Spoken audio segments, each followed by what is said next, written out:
Bonjour à tous, ici Adrien. Aujourd'hui on est le jeudi 25 juillet 2024 et ça y est, la fameuse Linux Mint 22 est disponible depuis aujourd'hui. Son petit nom de code Wilma, on passe à la lettre W pour la série 22 de Linux Mint. C'est une version majeure de la distribution, ce qui signifie qu'on est sur une nouvelle base d'Ubuntu, la 24.04. Elle bénéficiera, comme toutes les autres Linux Mint, de 50 supports et sera supportée jusqu'en avril 2029, ce qui pour information correspond au support standard de sa base Ubuntu, sans compte Ubuntu Pro. Les images ISO étant disponibles depuis lundi soir, j'attendais l'annonce officielle pour vous faire cette vidéo. Cependant, la démo des nouveautés qui suit d'ici quelques instants a été enregistrée mardi. Donc les plus attentifs d'entre vous verront un retour dans le passé avec la date ici en haut de mon écran. Je vous mets dans le descriptif de la vidéo le lien vers les annonces, les notes de version officielles. Je vous ai pris l'édition Cinnamon de Linux Mint qui est l'environnement de bureau développé par et pour Linux Mint. Mais pour info, il existe deux autres saveurs de la distribution avec les environnements de bureau XFCE et Mate. Cependant, ces environnements de bureau évoluant peu, il n'y a pas d'amélioration significative dessus. On va faire ensemble un petit tour de la distribution avec un focus sur les nouveautés de cette version. Alors on fait ça comme d'hab dans une machine virtuelle, c'est plus pratique pour enregistrer la vidéo. Pas de changement particulier depuis un certain nombre d'années quand on démarre l'image ISO. Donc je passe vite fait dessus et on démarre notre Linux Mint 22.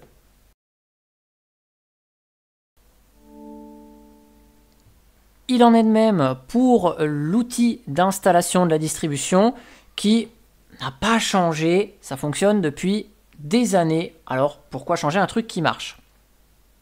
On va passer donc sur les écrans très rapidement.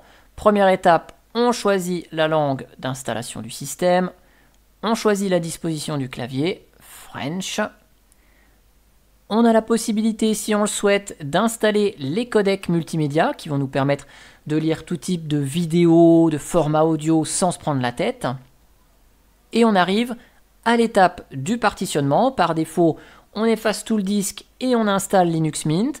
On a accès à quelques fonctions avancées, notamment la possibilité, si on le souhaite, de chiffrer l'installation de Linux Mint, typiquement pour un ordinateur portable, par exemple.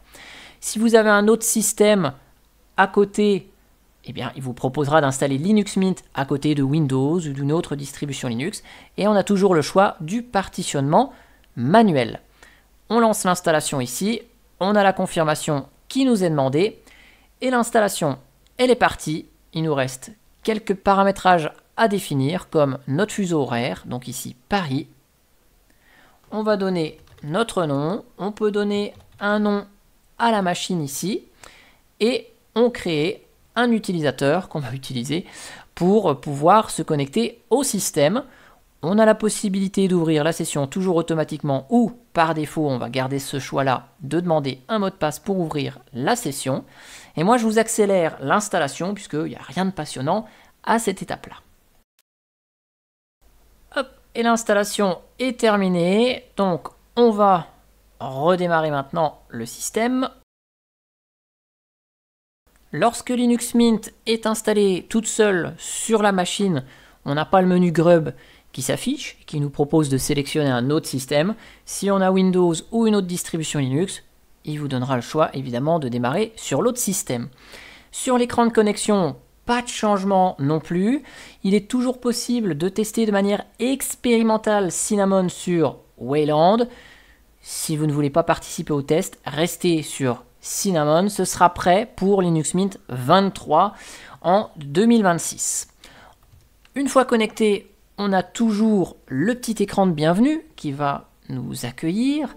Comme ça, si on fait nos premiers pas sur Linux Mint, on va pouvoir avoir des informations pour personnaliser notre système, gérer les mises à jour. Bref, on est accompagné, on est tenu par la main, on a accès à la documentation, à de l'aide, à l'espace, contribution, bref, on a tout ce qu'il faut sur ce petit écran de bienvenue. si je vous lance les informations système, puisque je vous ai dit tout à l'heure que nous étions sur une base Ubuntu 24.04, on va retrouver le noyau 6.8 qui est fourni dans cette Linux Mint au moment de sa sortie. Et je précise bien au moment de sa sortie parce que pour garantir une meilleure compatibilité avec le matériel récent, Linux Mint a choisi de suivre la politique d'Ubuntu et d'intégrer le noyau de la série HWE, ce qui signifie que le noyau évoluera en version tous les 6 mois, et donc ainsi, on aura des nouvelles versions du noyau Linux qui prendront en charge du matériel plus récent, donc il n'y aura plus d'images ISO Edge qui fournit ce type de noyau. On n'a plus qu'une seule édition de Linux Mint, donc là, il n'y a pas de souci. Et vu qu'on est sur une base Ubuntu 24.04, eh bien on va retrouver toutes les applications qu'on a dans le socle de base d'Ubuntu, comme par exemple LibreOffice 24.2 que vous voyez ici. Et comme d'habitude chez Linux Mint, tout est traduit parfaitement en français. J'ai installé mon système en français. Eh bien, tout est en français sans aucun souci.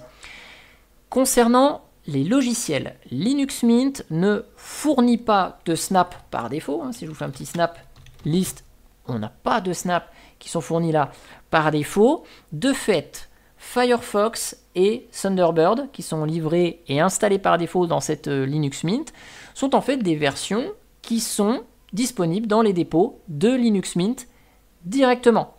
Et si vous installez Chromium comme navigateur web, pareil, vous aurez une version qui est fournie par Linux Mint. Donc là, si on va regarder la version de Firefox, on voit bien Mozilla Firefox for Linux Mint. C'est une version qui est fournie par Linux Mint. Au plus profond du système, on a quelques petits changements qui sont moins perceptibles à l'œil nu, comme par exemple Pipewire, qui est là comme serveur de son en lieu et place de Pulse Audio. Donc ça, bon, ok, je vous donne l'info, mais ça ne change rien pour vous. Le nouveau format de source Debian Deb 822, qui était nouvellement pris en charge dans Ubuntu 24.04, eh ben, on en bénéficie également sur cette Mint, tout comme l'amélioration de la prise en charge du HIDPI. Et celles et ceux qui ont un ordinateur portable auront leur pavé tactile propulsé par le pilote libinput en remplacement de Synaptics, qui fonctionne relativement mieux. On est sur Linux Mint, l'environnement de bureau c'est Cinnamon, et lui il passe dans la version 6.2. 6.2 de Cinnamon, donc on a des nouveautés, on a plein de petits trucs, c'est pas grand chose, mais c'est des petits trucs qu'on aime bien quand même. Regardez, si je vais dans le clavier, dans la section raccourcis, on va pouvoir rechercher des raccourcis. On a un champ de recherche ici, donc si vous êtes fan pour changer des raccourcis, vous allez pouvoir retrouver certains éléments plus facilement avec ce champ de recherche. Les spices, ou en français les épices, qui sont les petites fonctionnalités supplémentaires dans le bureau de Linux Mint, eux, eh bien, ils ont des raccourcis clavier configurables. Si vous voulez par exemple afficher l'agenda, vous pouvez faire Super C et ça vous affiche, vous voyez, l'agenda ici. Donc on a ces fonctionnalités du tableau de bord qui bénéficient également de raccourcis clavier disponibles. Les applets aussi, ils ont des petites nouveautés. La première concerne la barre de coin qu'on a en bas à droite ici, qui a une nouvelle action majuscule clic qui, par défaut, c'est afficher le sélecteur d'espace de travail exposition, donc majuscule clic, et vous avez vos différents espaces de travail qui sont affichés pour passer de l'un à l'autre via la souris, si vous le souhaitez. Et la deuxième fonctionnalité, elle concerne l'applet utilisateur qui n'est pas affiché par défaut. Si je vous l'ajoute ici, donc ce petit applet vous permet d'éteindre la machine, verrouiller l'écran, accéder aux paramètres système, et vous voyez votre nom d'utilisateur et votre petit avatar. Et bien dans les paramètres ici de celui-ci, on a la possibilité directement sur le panneau d'afficher le nom de l'utilisateur et l'avatar. Si vous en avez mis un, vous le verrez ici à la place de la petite silhouette du bonhomme entouré. Donc ça, c'était pour les applets. Tac. Maintenant, Linux Mint est fourni avec un environnement de bureau, mais aussi des applications. La première, c'est la Logitech, qui vous permet d'installer de nouveaux logiciels. Vous voyez que c'est plus réactif, ça s'ouvre plus rapidement. En plus, on a un diaporama de bannières, un petit peu comme dans GNOME Logiciel, qui présente quelques logiciels disponibles dans les dépôts de Linux Mint. Et on a un petit point d'attention sur les paquets Flatpak, puisque par défaut, dans la Logitech, on va avoir les applications qui sont dans les dépôts de Linux Mint, ainsi que des Flatpak. Vous voyez ici, on a le Discord en provenance de FlatHub. On a FreeTube en provenance de FlatHub. Mais tous les Flatpak ne s'affichent pas. Il y a une vérification des Flatpak qui est faite sur le site de FlatHub. Vous voyez ici, Discord, il a été vérifié, donc il vous est proposé dans la Logitech. Si je vous prends par exemple Spotify, on va voir qu'on n'a que ici le Spotify qui est un paquet système. On n'a pas le Flatpak parce que le Flatpak de Spotify n'a pas été vérifié par FlatHub. Dans les paramètres de la Logitech, vous pouvez, si vous le souhaitez, quand même cocher cette case-là qui vous permet d'afficher tous les Flatpak, même ceux non vérifiés. Et cette fois-ci, mon Spotify, je vais l'avoir ici sous forme de Flatpak. Il est là, on a quand même le petit blason rouge qui nous indique que c'est un Flatpak non vérifié. Donc il y a un petit accent sur la sécurité de ce côté-là. Seconde application, elle est nouvelle, elle est dans la section Internet. Il s'agit de Matrix, c'est en quelque sorte l'IRC du présent, puisque Matrix, c'est un réseau de discussion en ligne en temps réel, un chat instantané, où on va pouvoir poser des questions et demander de l'aide sur Linux Mint. Auparavant, on avait XChat qui était fourni dans Linux Mint, puisqu'on pouvait demander de l'aide sur le canal IRC de Linux Mint. Là, c'est un petit peu plus moderne. C'est Matrix qui est utilisé. Alors, c'est une simple web app qui est basée sur Firefox. Cependant, elle nous est proposée directement dans la section Internet. On va pouvoir rejoindre l'espace Linux Mint pour demander de l'aide, discuter avec d'autres personnes. Cependant, il y aura besoin de créer un compte pour pouvoir accéder à cet espace de discussion. C'est un forum un peu plus moderne et en temps réel, donc on a Matrix qui est à notre disposition ici. Alors il y a un petit truc curieux que je souhaite vous signaler à propos des applications GNOME, certaines qui sont fournies dans Linux Mint, comme par exemple le Monitor System, mais on va avoir d'autres applications qui sont concernées, comme Celluloid, la calculatrice de GNOME, Simple Scan, le calendrier de GNOME et File Roller, qui permet de gérer les archives. C'est qu'ils ont été rétrogradés en version par rapport à ce qu'on retrouve dans Ubuntu 24.04. Ici, le Monitor System, on l'a dans la version 45, là où sur Ubuntu, vous avez la version 46. Il y a une raison à cela, je vais vous montrer par rapport à mon Monitor System que j'ai sur ma Fedora, que j'ai dans la version 46 ici. Vous voyez que pour le Monitor System, à partir de la version 46, ils ont basculé l'affichage avec la bibliothèque libadwaita. Ce qui fait que ça pose des problèmes pour garder la cohérence de l'application avec le thème défini globalement dans le système. C'est donc une des raisons pour lesquelles, pour le moment, dans Linux Mint, on va retrouver ici certaines applications qui sont dans leur version juste avant cette migration vers libadwaita. Donc, petit inconvénient, vous n'avez pas la dernière version.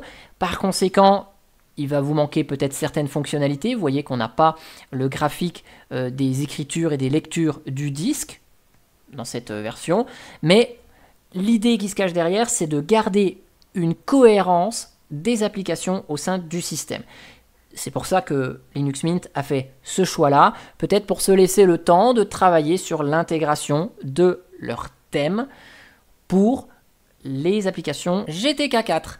Alors, tant qu'on est dans les applis fournies par Linux Mint, on a l'utilitaire qui gère les comptes en ligne, qui n'est pas la fonctionnalité de GNOME 46, mais de son petit nom, c'est GNOME Online Accounts GTK, qui lui supporte encore les applis GTK3, tels que le gestionnaire de fichiers qu'on a dans Cinnamon, l'agenda qu'on a également dans notre environnement de bureau, là où effectivement, dans GNOME 46, tous ces logiciels sont 100% GTK4. Et donc, l'outil de gestion de compte en ligne ne supporte plus les vieilles applications. Donc là, on retrouve GNOME Online Accounts.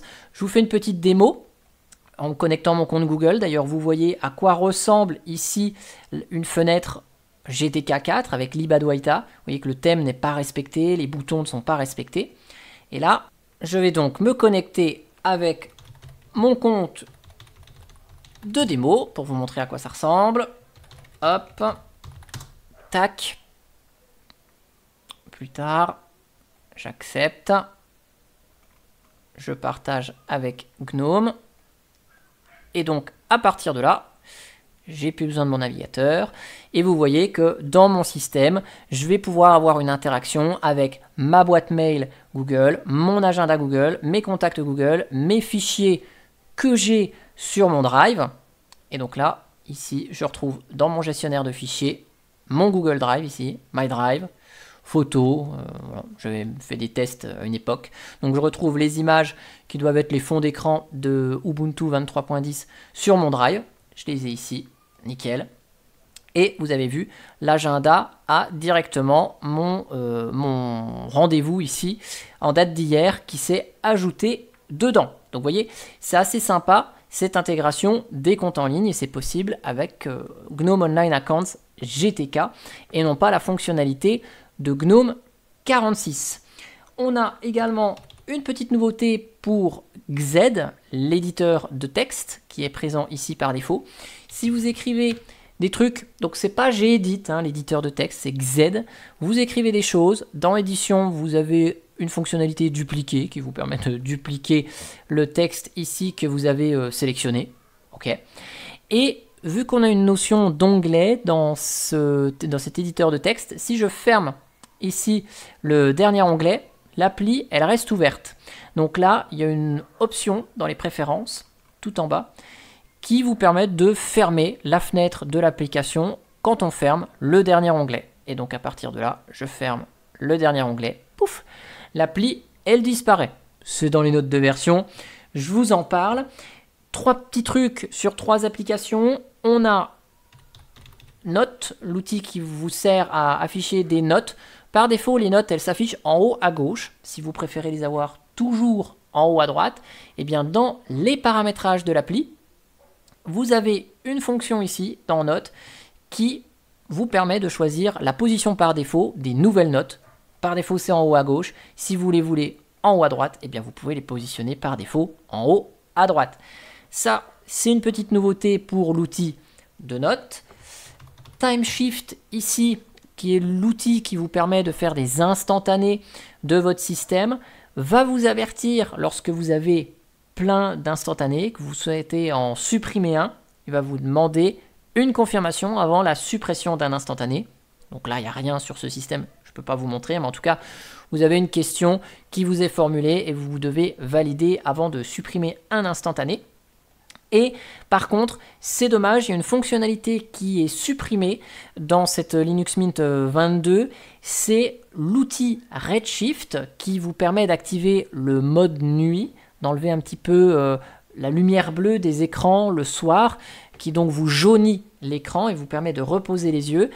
Redshift a été retiré parce que il utilise cet outil, le service de localisation automatique fourni par Mozilla, que Mozilla a arrêté. Donc Redshift ne fonctionnant plus correctement, ils l'ont retiré de Linux Mint. Juste pour terminer cette vidéo, je vous montre les fonds d'écran qui sont fournis avec cette Linux Mint 22. Ça, c'est les fonds d'écran par défaut. Et au niveau des photos, on a tout ça. Donc si ça peut vous faire plaisir, on a 2 nouvelles photos. Je sais que certains d'entre vous aiment bien voir dans le cadre de mes vidéos ce qu'il y a comme nouveau fond d'écran. Donc vous les voyez ici. Pour conclure sur cette Linux Mint 22, on a une nouvelle base Ubuntu 24.04, mais pas de grande révolution, pas de nouvelle application qui provoque l'effet waouh sur cette Mint 22. On le sait, hein, la surcouche Mint avec ses applications, l'environnement de bureau Cinnamon sont matures aujourd'hui, c'est opérationnel, c'est simple à utiliser, c'est stable, c'est ce qu'on attend aussi. Et on arrive à un point où qu'est-ce qu'on peut demander de plus à Linux Mint? Aussi, ce qu'on ne voit pas forcément visuellement, c'est que le développement de Cinnamon avance énormément sur la prise en charge de Wayland. Ça indique quand même une bonne santé du projet Mint. Les développeurs sont là, ça bosse, même si on ne le voit pas visuellement. Alors attention, je rappelle que l'intégration Wayland Cinnamon, c'est expérimental, donc à ne pas utiliser, sauf si vous souhaitez contribuer en tant que testeur et accepter les bugs.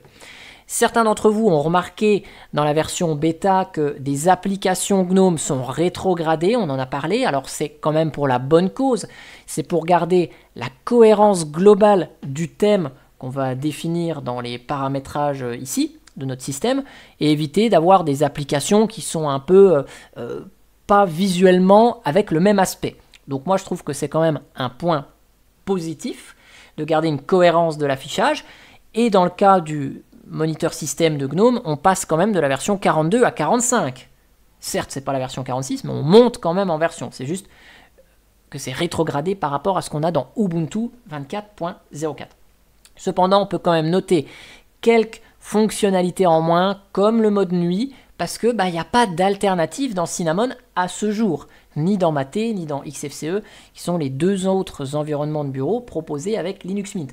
Donc ça arrivera peut-être dans une nouvelle version de Cinnamon, avec la maturité aussi de la prise en charge de Wayland. Peut-être que tout ça va arriver dans une prochaine version de Cinnamon. On va suivre ça avec grande attention. En tout cas, j'espère que cette vidéo de présentation sur la Linux Mint 22 vous aura plu. Si vous avez déjà testé la bêta, si vous avez déjà installé la Linux Mint 22 ou que vous l'utilisez, n'hésitez pas à faire un retour dans les commentaires pour donner votre avis. J'aurai plaisir à vous lire. Je vous mets comme d'hab dans le descriptif tous les liens qui vont bien. Et moi, je vous dis à bientôt pour une prochaine vidéo. Allez, ciao, ciao, bye bye. Si t'as apprécié cette vidéo d'Adrien, n'hésite pas à mettre un petit like et à t'abonner à sa chaîne, ça lui fera super plaisir.